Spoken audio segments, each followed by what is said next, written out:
Chapter number 5 बाब number 5 physics का है 9th क्लास। वर्क, एनर्जी और पावर, वेरी इंपॉर्टेंट और इजी, सबसे इजी और इम्पोर्टेंट जो है ये चैप्टर है। अब सबसे पहले ये वर्क की जो है ना, ये इम्पोर्टेंट डेफिनेशन वगैरह मैं बता रहा हूँ। वर्क की डेफिनेशन ये सिर्फ एक लाइन में, यानी कि वर्क और फोर के सीमेंट में तय करदा फासला कि हासिल जरा वर्क है। आगे इसकी इक्वेशन वर्क फोर जरा फासला। और ये अब तीन सूरतें ऐसी आएंगी कि वर्क कब नहीं होगा। जब हमने ये डब्ल्यू बराबर एफ जरा एस लिखा है ना, तो उसमें अगर डिस्प्लेस यानी कि एस जीरो है तो वर्क जीरो हो जाएगा। दूसरी सूरत अगर एफ जीरो है तो फिर भी यानी कि डब्ल्यू जीरो हो जाएगा। और तीसरी सूरत यानी कि तीन सूरतें होती हैं, ये बाल का पूछ लेते हैं। तीसरी सूरत भी होती है कि असल में अगर इनको कंपोनेंट की शक्ल में लिखे ना, तो डब्ल्यू बराबर होता है एफ एस कॉस थीटा। ये असल इक्वेशन बनती है क्योंकि डॉट प्रोडक्ट इसमें आता है।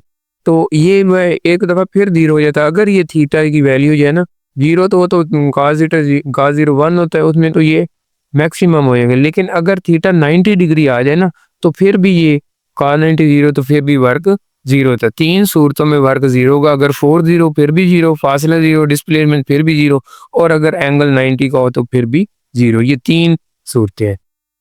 ये वर्क यूनिट भी है, जूल होता है। जूल की ये तारीफ है कि ये वर्क की वो मिकदार है जो एक न्यूटन फोर्स की जिस्म पर अमल करते से 1 मीटर तक हरकत देते। असल में डब्ल्यू बराबर एफ डॉट एस होता है।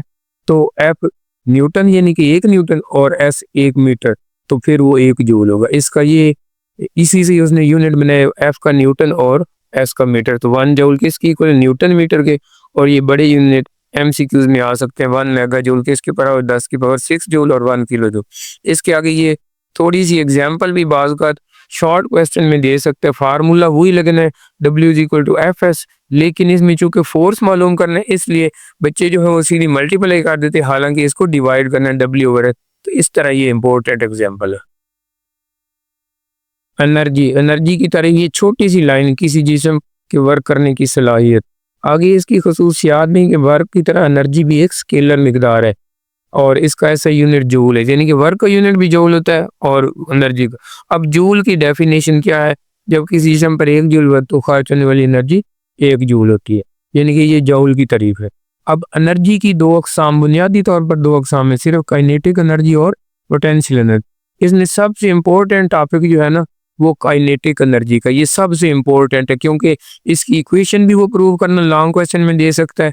और वैसे डेफिनेशन तो ये किसी चीज़ में हरकत की वजह से जो एनर्जी होती है ना काइनेटिक, अगर वो इक्वेशन प्रूव करना कहे ना कि ई के बराबर है 1/2 mv², ये उसको कहता है प्रूव करें यार, काइनेटिक एनर्जी की इक्वेशन ड्राइव करें, अखज करें, तो फिर यहाँ से शुरू करना। ये मैंने निशान लगा दिया। जब वो लॉन्ग क्वेश्चन फर्ज करें कि मास जिसम वेलोसिटी v से हरकत करे और ई के फिर किसके बराबर होगी, वर्क बराबर, क्योंकि उसने हरकत की है इसलिए वर्क जो होगा वो काइनेटिक है।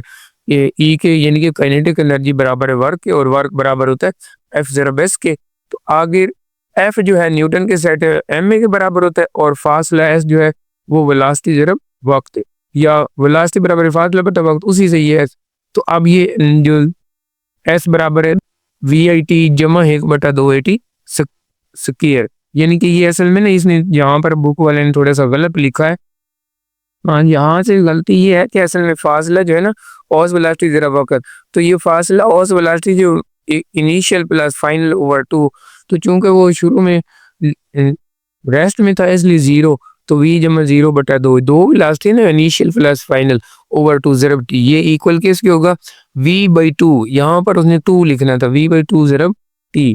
अब E के पोटेंशियल एनर्जी के f ज़रब s, तो ये f न्यूटन का सेकंड लॉ ma की इक्वल होता है यहाँ पर, यानी कि जब काइनेटिक एनर्जी उसका मतलब वर्क ही है, वर्क होता है ना f ज़रब s, तो ये काइनेटिक एनर्जी भी f ज़रब s है। तो यहाँ पर ma आ गया, s की बजाय ये जो हमने निकाला vt/2, तो इनको मल्टीप्लाई किया तो 1/2 ma और vt। अब यहाँ पर हमने ये देखने के ये जो a होता है ना एक्सीलरेशन, वो भी v/t होता है, यानी कि चेंज इन वेलोसिटी, लेकिन यहाँ पर वेलोसिटी v बना है इस वजह से v/t। तो ये जो a है ना इसकी जगह भी हमने क्या लिखना है, ये जो 1/2 ma, a की बजाय v/t, साथ ये v/t, तो t से t कैंसिल हो जाएगा, तो e के बराबर 1/2 mv²। तो ये इसकी इक्वेशन प्रूफ हो जाएगी। ये वेरी इंपॉर्टेंट इक्वेशन है। ये एमसीक्यू इंसानी दिल की धड़कन कितना जूल काम करती है, या हिरोशिमा पर गिराए जाने वाले बम की न्यूक्लियर एनर्जी, इस तरह एक आम बिजली घर जो है वो कितनी एनर्जी पैदा करता है। ये एमसीक्यू में तीनों कोई भी आ सकता है।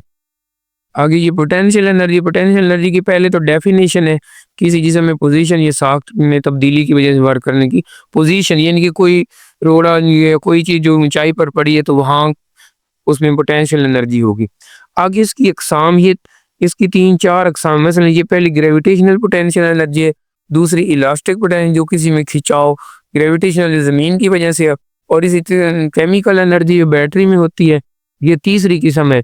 चौथी किस्म ये जो है न्यूक्लियर एनर्जी, ये भी पोटेंशियल एनर्जी की ही किस्म है। यानी कि ये 4 और एक ये थर्मल एनर्जी भी है बहरहाल पांचवी, लेकिन 4 तो इम्पोर्टेंट है ना पोटेंशियल एनर्जी की अकसाम, elastic potential energy, gravitational potential energy, electrical energy और सॉरी केमिकल एनर्जी और न्यूक्लियर एनर्जी, इसी तरह थर्मल एनर्जी। ये सारी पोटेंशियल एनर्जी की टाइप्स अगर बाज़ वक़्त लॉन्ग में भी पूछ सकता है।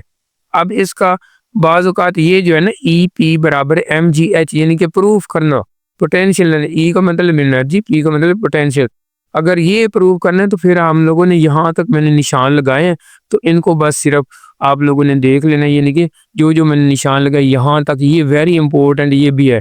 काइनेटिक एनर्जी भी इंपॉर्टेंट है, लेकिन ये भी बाज़ औक़ात दे देता है। ये मिसाल भी इंपॉर्टेंट है, मैंने कहा है कि जिसमें यूनिट चेंज करना होता है ना, मतलब 180 ग्राम है तो इसको किलोग्राम में चेंज करना है, इस वजह से ये इम्पोर्टेंट है। ये एनर्जी कंजर्वेशन का कानून, इसको भी साबित करना, यानी कि ये लॉन्ग क्वेश्चन में भी आ सकता है। ये एक तो है ना, ये इसकी मिसाल है कि एनर्जी ना पैदा होती है बल्कि सिर्फ एक शक्ल से दूसरी शक्ल में तब्दील होती है। तो इसमें यहाँ पर ये एक सपोज कोई चीज़ है उसको वहाँ से गिराया गया, वहाँ पर बुलंदी है तो यहाँ पर उसकी पोटेंशियल एनर्जी सारी mgh होगी। यहाँ पर हरकत का जब नीचे आएगा तो ये पोटेंशियल एनर्जी काइनेटिक एनर्जी में चेंज हुई, और फिर काइनेटिक एनर्जी जो है नीचे पोटेंशियल, यानी कि काइनेटिक एनर्जी बढ़ती जाएगी और पोटेंशियल एनर्जी कम होती जाएगी। तो इस तरह एनर्जी एक शक्ल से दूसरी शक्ल, बहरहाल ये सारा जो है ये मैंने निशान लगा दिए, यानी कि इधर भी total energy potential energy mgh है, जहाँ पर B पॉइंट पर आएंगे तो फिर भी उसकी टोटल एनर्जी mgh ही बन जाएगी, ये लिखा हुआ है। और फिर आखिर पर सारे की सारी जो है जब C के करीब पहुंचेगी वो सारी पोटेंशियल एनर्जी काइनेटिक एनर्जी में तब्दील हो जाएगी। EP 0 हो जाएगी, लेकिन वही काइनेटिक एनर्जी mg। इसमें एक और भी छोटा सा, यानी कि एनर्जी तो मुस्तकिल ही हुई ना, सिर्फ चेंज हुई है। ये भी है कि जब कोई चीज़ किसी चीज़ से टकराती है तो उसकी एनर्जी किधर चली, मसलन किसी विंडो पे कोई रोड़ा लगता है तो उसकी एनर्जी किधर चली जाती है, टकराने पर एनर्जी जो हरारत और आवाज़ की शक्ल में माहौल में यानी कि वो भी तब्दील होती है, ख़त्म नहीं होती। ये पावर की तारीफ वेरी इंपॉर्टेंट है, आधे से आधे सेकंड में ये हो जाती है। वक्त के लिहाज से वर्क करने की शरह को पावर कहते हैं, और ये हिसाबी मसावत पावर बराबर वर्क ओवर टाइम P बराबर W/T। इस इक्वेशन से उन्होंने एक और तरीके लिए यूनिट टाइम में एनर्जी की तब्दीली की पावर जो है वो भी पावर कहलाती है। इसका आगे यूनिट जो है पावर का यूनिट, ये एक स्केलर है, इसका ऐसा यूनिट वाट W से जाहिर करना है। ये पावर का यूनिट जो वाट है ना उसकी तारीफ है, 1 जूल फी सेकंड की शरह। और ये MCQ में पूछ सकते हैं 1 वाट किसकी होता है, जूल पर सेकंड लिखते हैं 1J/s। इसके बड़े यूनिट कौन से, 1 किलोवाट 10 की पावर 3, 1 मेगावाट 10 की पावर 6। और एक ब्रिटिश इंजीनियरिंग सिस्टम में पावर की यूनिट हॉर्स पावर है, और 1 हॉर्स पावर 746 वाट के बराबर होता है। जो लैक स्टूडेंट है उनको इस तरह के डब्बे लाजमन याद करने चाहिए। इस तरह के डब्बों में कभी कभी वो कोई ना कोई MCQ दे सकता है, मतलब एनर्जी सेवर की पावर कितनी होती है, 23 वाट, इलेक्ट्रिक फैन, इस तरह, यानी कि ये भी लाजमन उनको देखनी चाहिए। ये वाट पावर का नाम क्यों यूनिट वाट रखा गया है, इसकी वजह ये कि स्कॉटिश इंजीनियर जो था उसने खराजिद है, और वो स्टीम इंजन का मूजिद भी था।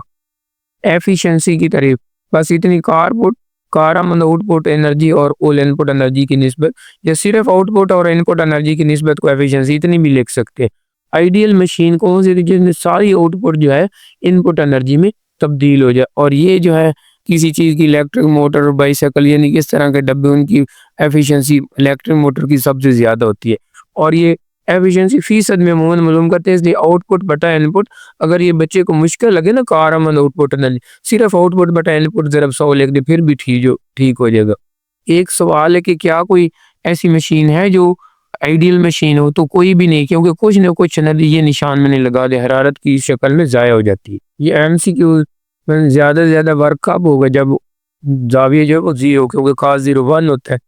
पावर का ऐसा यूनिट वाट, ये तो बिल्कुल ही यही चाहिए 0.05 किलोग्राम बुलेट की स्पीड। तो 1/2 mv² को फार्मूला लगाएंगे तो 4500 जूल आएगा। छठे का किसी जिस्म की वेलोसिटी 2 गुना हो जाए, चूंकि 1/2 mv² होते हैं इसलिए 2 गुना हो तो 2 दूनी 4, तो 4 गुना यानी कि 2 का स्क्वायर लेंगे ना तो 4 हो जाएगा, इसलिए 4 गुना ठीक है। आठवां जो किसी जिस्म का मोमेंटम, इसकी काइनेटिक एनर्जी कितनी, मोमेंटम यानी कि ये मोमेंटम अगर दुगुना, मोमेंटम ये होता है वो भी एम भी होता है, तो इसमें भी वेलोसिटी 2 गुना हो जाए तो काइनेटिक एनर्जी 1/2 mv², इसलिए ये भी 4 गुना हो जाएगा। और पन्नामा है कि कौन सा नाकाबिले तजदीद यानी कि फोसिल फ्यूल एनर्जी वाला।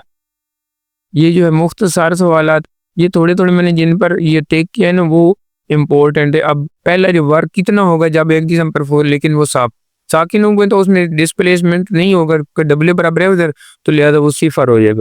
इस तरह दूसरा, ऐसा चलती कार की काइनेटिक एनर्जी ये कैसे होंगे, क्योंकि काइनेटिक एनर्जी का फार्मूला 1/2 mv² है, तो उसका चूंकि मास ज्यादा है इसलिए उसमें एनर्जी भी, यानी कि बेशक वो गाड़ी ऐसा भी चल रही है लेकिन मोटरसाइकिल में उसमें मास ज्यादा है इसलिए कार की काइनेटिक एनर्जी ज्यादा होगी। चौथा जो दौड़ती हुई खातून जो सीढ़ी पर चढ़ती है इस दौरान वो 45 जूल ग्रेविटेशनल एनर्जी, अगर वो सीढ़ी पर पहले से 2 गुना स्पीड तो कितनी पोटेंशियल एनर्जी, चूंकि पोटेंशियल एनर्जी में स्पीड का जिक्र ही कोई नहीं, चाहे वो 3 गुना स्पीड से भी अगर वो दौड़े तो फिर भी उसकी पोटेंशियल एनर्जी में कोई चेंज नहीं होगी, वही रहेगी। इसी तरह ये पावर की तारीफ हमने पहले 115-16 में पढ़ ली और उसका यूनिट वाट होता है वर्क करने की शरह को, और ये 5 या 9 में मैंने निशान लगा दिए। इस तरह तामीरी फिक्री सवाल आज जो है, क्या कि जिस्म की काइनेटिक एनर्जी कभी मनफी नहीं हो सकती। इस तरह ये दोनों इम्पोर्टेंट है, ये आप लोगों ने कर लेने, बस इतनी सी बात है। और तफसीली में ये मैंने कहा है कि काइनेटिक एनर्जी की इक्वेशन प्रूव करना और एनर्जी के कंजर्वेशन का कानून, और हिसाबी सवाल में ये जो है सवाल पावर का, और ये 140 ग्राम, इसमें भी ग्राम को हमने किलोग्राम में पहले चेंज करना है।